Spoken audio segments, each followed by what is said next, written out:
सपा मुखिया उत्तर प्रदेश के पूर्व मुख्यमंत्री अखिलेश यादव बुधवार को सीतापुर पहुंचे और सपा योद्धा पूर्व विधायक रामपाल यादव के श्रद्धांजलि समारोह में शामिल हुए। साथ ही उनके चित्र पर पुष्प अर्पित कर श्रद्धांजलि दी। उसके बाद मीडिया से बातचीत करते हुए अखिलेश यादव ने बीजेपी पर निशाना साधा। घोसी चुनाव में सांप की हुई एंट्री के सवाल पर बोले कि बीजेपी वाले खुद ही स्वीकार कर रहे हैं कि वो दोमुहा सांप है। वो लोग किंग कोबरा से घबराए हुए हैं।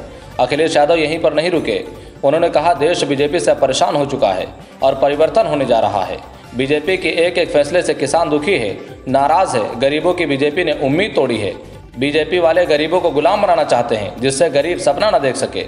पीएम मोदी के द्वारा रक्षाबंधन के अवसर पर गैस सिलेंडर के दामों में कमी किए जाने को लेकर भी निशाना साधा। उन्होंने कहा कि 10 साल में पहला रक्षाबंधन याद आया है। साथ ही ये भी कहा कि बीजेपी ने सबसे बड़ा भ्रष्टाचार नोटबंदी करके किया है। वहीं श्रद्धांजलि कार्यक्रम के बाद अखिलेश यादव ने कार्यकर्ताओं से एक एक करके मुलाकात की। उन्होंने आगामी चुनाव के बारे में बताया और कहा कि बीजेपी सरकार की नाकामियों को जनता के बीच लेकर जाना है। समाजवादी पार्टी के कार्यकर्ताओं के द्वारा गांव-गांव में जागरूकता फैलाकर इस सरकार को जड़ से उखाड़ कर फेंकना है। न्यूज़ 9 लाइव टीवी के लिए बादल भारती के साथ विकास भारती की रिपोर्ट। नैमिषारण्य के बाद हम लोग यहाँ पर मिल रहे हैं। बहुत दुख की बात है कि समाजवादी पार्टी में रहे पूर्व विधायक रामपाल जी आज हमारे बीच में नहीं है। उनका योगदान समाजवादी पार्टी को मजबूत करने के लिए लगातार बना रहा है। और मुझे याद है जब पहली बार उनके साथ सीतापुर में मैंने कार्यक्रम किया था रथ के माध्यम से, उस समय वो चुनाव जीते थे और रथ के कार्यक्रम में लगातार वो रहे थे। ये बात मैं 11 के लगभग की बात बता रहा हूँ, उससे पहले की। बाद में क्षेत्र में जितना वो काम कर सकते थे काम किया उन्होंने, और उसी की लोकप्रियता है कि आज भी उनसे इतने लोग जुड़े हुए हैं। जिन परिस्थितियों में वो रहे, उन्होंने अपने स्वास्थ्य की परवाह नहीं की। जनता के दुख में शामिल बने रहे, जनता की कैसे सेवा हो, मदद हो, उन्होंने अपने शरीर की परवाह नहीं की। बातचीत में अभी परिवार के लोगों ने बताया कई बार उनके पैरामीटर्स किडनी के इधर उधर हो जाते थे, बढ़े नज़र आते थे, लेकिन उसके बावजूद भी जनता से संपर्क नहीं तोड़ते थे। इधर उनका इलाज काफ़ी हुआ। आखिरी में वेदांता में जब अस्पताल में इलाज हो रहा था, हम समाजवादी लोग सब गए थे, डॉक्टरों से भी बातचीत हुई। उस समय डॉक्टरों ने जिस तरह के पैरामीटर्स थे, उन्होंने कहा स्वास्थ्य बहुत नाजुक है, वो प्रयास कर रहे हैं कि स्वस्थ हो जाएं। जो उन्हें पैरामीटर्स कंट्रोल करने थे, लगातार आईसीयू में एक्सपर्ट डॉक्टर्स, जिम्मेदार जो जानकार हैं वो डॉक्टर्स, नर्सेज, स्टाफ बना रहा, लेकिन वो बचा नहीं पाए। आज वो हमारे बीच नहीं है, दुख है। और सबसे बड़ी बात है कि समाजवादियों ने एक ज़मीनी नेता खोया है, एक ऐसा नेता जिसने जोड़ के रखा था। उनके योगदान को कभी भी हम लोग भुला नहीं सकते। अखिलेश जी, केंद्र सरकार ने सबसे 200 रुपये की सब्सिडी छोड़ी 4.5 साल बाद, क्या कहना चाहिए? पहले तो केंद्र सरकार ने जो लगभग 400 से कहाँ पहुँचा दिए सिलेंडर, और इतने महीनों में अगर 200 रुपये की छूट दे रहे हैं तो नहीं लगता है कि इतना बढ़ा करके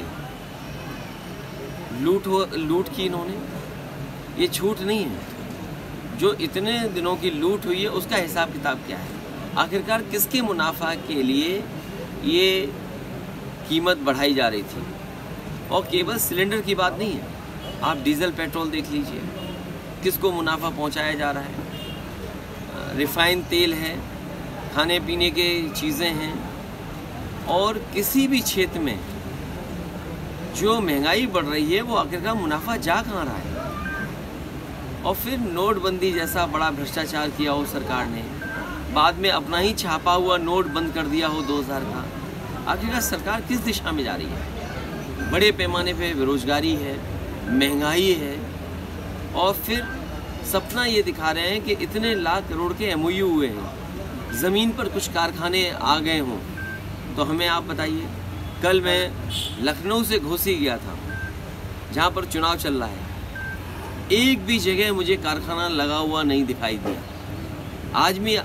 आज भी मैं यहाँ चल कर के आया हूँ लखनऊ से यहाँ पर।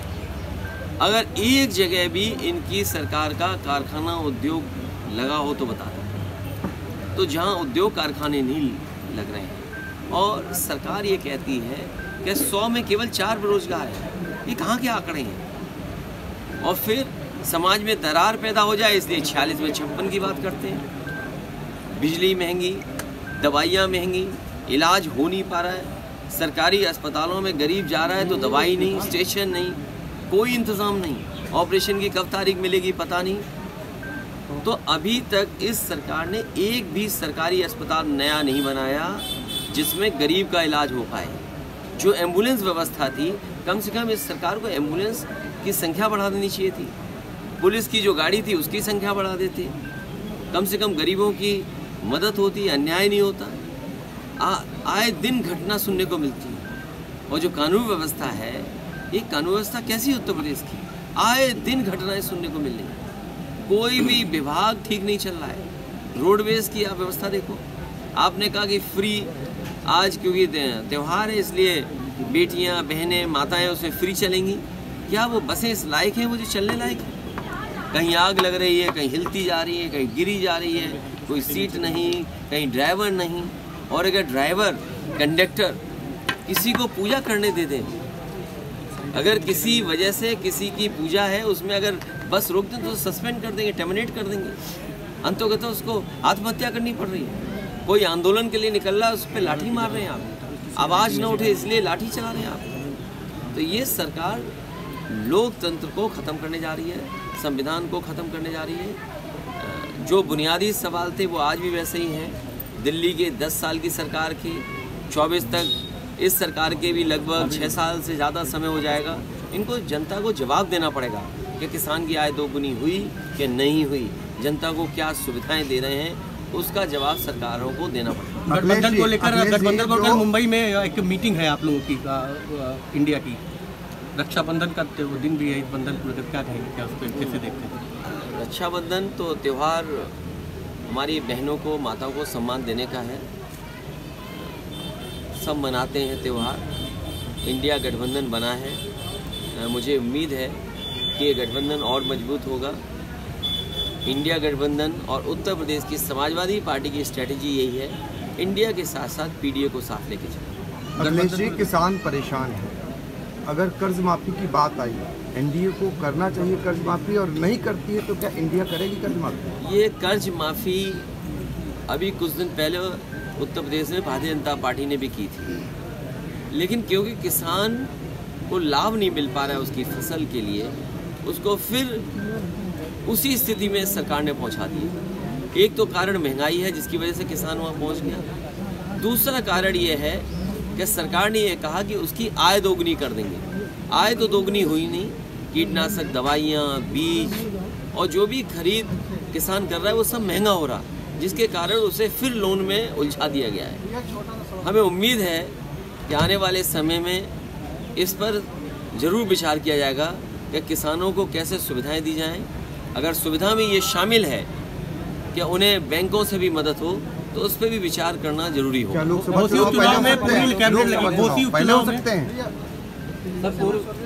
स्वर्गीय विधायक जी की कोई यादें हैं सर? देखिए, मैं तो चाहूँगा कि उनके सहयोगी समर्थक अगर कोई मेमोरियल बनाना चाहें, उनकी याद में कोई स्मारक बनाना चाहें, समाजवादी पार्टी और हम व्यक्तिगत पूरा सहयोग करेंगे। घोसी उपचुनाव में कैसे देखिए, घोसी चुनाव इसलिए चुनाव भारतीय जनता पार्टी के लिए नहीं बचा क्योंकि वहाँ की जनता ने मन बना लिया है कि जो हमारा प्रत्याशी है सुधाकर सिंह, जो जनता की सुध लेता है, सुबह शाम दिन रात चौराहे पर उनके पड़ोस में उनके पास रहने वाले प्रत्याशियों को ऐतिहासिक वोटों से जिताने जा रहे हैं। ये जितने मंत्री जा रहे हैं ये अपना काम नहीं बता रहे हैं। ये मंत्री अगर जा रहे हैं घोसी में तो कम से कम ये बताएं कि दिल्ली की 10 साल की सरकार में और उत्तर प्रदेश की 6 साल की लगभग की सरकार में उन्होंने जनता को कितनी राहत दी है, कितनी सड़कें बनी हैं, कितने पुल बने हैं, कितनी स्वास्थ्य इंतज़ाम बेहतर हुए हैं, कितनी शिक्षा के क्षेत्र में काम हुए हैं, या नौजवानों को नौकरी रोजगार दिया है। बुनकरों का जितनी कुछ योजनाएं थीं सब छीन ली गई। बुनकरों को जो सुविधाएं मिलती थी वो छीन ली गई। आज हर घर में मीटर लगा दिया सरकार ने। मैंने तो सदन में पूछा कि मुख्यमंत्री जी कम से कम ये बताओ कि आपने कौन सा बिजली का कारखाना बनाया। एक भी बिजली का कारखाना मुख्यमंत्री जी ने नहीं लगाया। ये जितनी बिजली मिल रही है आज उत्तर प्रदेश को, चाहे सीतापुर को, चाहे लखनऊ को, ये वही समाजवादियों की देन है जो बड़े बड़े कारखाने, सब स्टेशन और ट्रांसमिशन लाइन बनी थी, उसी की वजह से बिजली उपलब्ध हो रही है। इन्होंने केवल एक काम किया, मीटर लगा दिया और हर गरीब के यहाँ हजारों का बिल भेज दिया। हजारों का बिल देना पड़ रहा है और वो बिल नहीं दे पा रहा है, उसको नोटिस मिल रहा है या पुलिस परेशान कर रही है। और सीतापुर में आपके ट्रॉमा सेंटर बनवाया गया था, अभी तक चालू नहीं हो पाया है। जब तक ये बीजेपी सरकार नहीं जाएगी ट्रॉमा सेंटर नहीं चालू होगा। लोकसभा चुनाव में कितनी सीटें इंडिया की रहेंगी इस बार? इंडिया और समाजवादी पार्टी सभी सीटें जीतने जा रही है। अखिलेश जी, मायावती इंडिया में शामिल होती हैं तो उत्तर प्रदेश में आपका सीटों का बंटवारा कैसे? अरे भाई, आज के ज़माने में सब ट्वीट पढ़ लेते हैं। कैसे पत्रकार हो जो ट्वीट नहीं पढ़ा उनका? तुमने कम से कम सुबह अगर आपने ट्वीट पढ़ लिया होता उनका, तो शायद ये सवाल आप नहीं पूछते। इतना लेट मत चलो। क्या चुनाव पहले होंगे? चुनाव मैं समझता हूँ जब होंगे तब के लिए समाजवादी पार्टी तैयार है। कौन संयोजक बन रहा है? ये बड़ा सवाल नहीं है। बड़ा सवाल ये है कि बीजेपी को कैसे हराया जाए, और बीजेपी को नहीं हराया तो मैं आपसे आज कह के जा रहा हूँ, वोट देने का अधिकार छिन जाएगा। ब्लॉक प्रमुखी में क्या हुआ, जिला पंचायत में क्या हुआ, एमएलसी में क्या हुआ, और आपके घर परिवार के लोगों के वोट कभी इस बूथ पे, कहीं उस बूथ पर, कुछ परिवार के सदस्यों का वोट नहीं। इसलिए अगर बीजेपी 24 में जीत गई, अधिकार तो छोटी चीज़ें जो छिन रही है अभी, अधिकार से बड़ी चीज़ है आपके वोट का अधिकार। अधिकार तो छिन गए क्योंकि जो संस्थाएं थीं उन संस्थाओं पे कब्जा कर लिया। इलेक्शन कमीशन पे भी कब्जा करना चाहते हैं, यूनिवर्सिटियों पे कब्जा कर लिया है। एनडीए का प्रधानमंत्री चेहरा कौन होगा? एनडीए का तो नहीं, इंडिया का। इंडिया देखिए, एनडीए का पत्रकार साथी, उनके पास कोई नया नाम नहीं है जी, वही पुराना नाम। और फिर 10 साल की क्या उपलब्धि है और लखनऊ की क्या उपलब्धि है, उनकी महंगाई उपलब्धि है। और सोचिए कितने महीने, 10 साल में पहली बार रक्षाबंधन आया बीजेपी के लिए। सोचिए 10 साल में पहली बार बीजेपी का रक्षाबंधन आया जिसमें 200 रुपए उन्होंने कम किए हैं, सिलेंडर के कम किए। क्या पिछले 9 सालों में रक्षाबंधन नहीं आया? जी। क्या ओणम त्योहार नहीं आया पिछले सालों में? तो सोचिए चुनाव की वजह से और इतने महीनों की लूट आप कहां से कहां ले गए? 400 रुपए से कहां ले गए आप? 1200। तो ये मुनाफा किसकी जेब में जा रहा था? अगर 200 रुपए आज कम किए तो 200 रुपए पहले किसकी जेब में जा रहे थे? ये बड़ा सवाल है। और फिर सोचिए, इनसे पूछिए कि 2000 छापा और 2000 हटा लिया, आखिर क्यों किया छापा था फिर आपने? मैं अपने पत्रकार साथियों को धन्यवाद देता हूँ। हर बार मिलते हैं हम लोग, और रामपाल जी के ना रहने पे उनके सहयोगी साथियों को तो दुख है ही है, लेकिन हम लोगों की बड़ी क्षति हुई है क्योंकि नेता हम लोगों ने खोया, जो ज़मीनी नेता।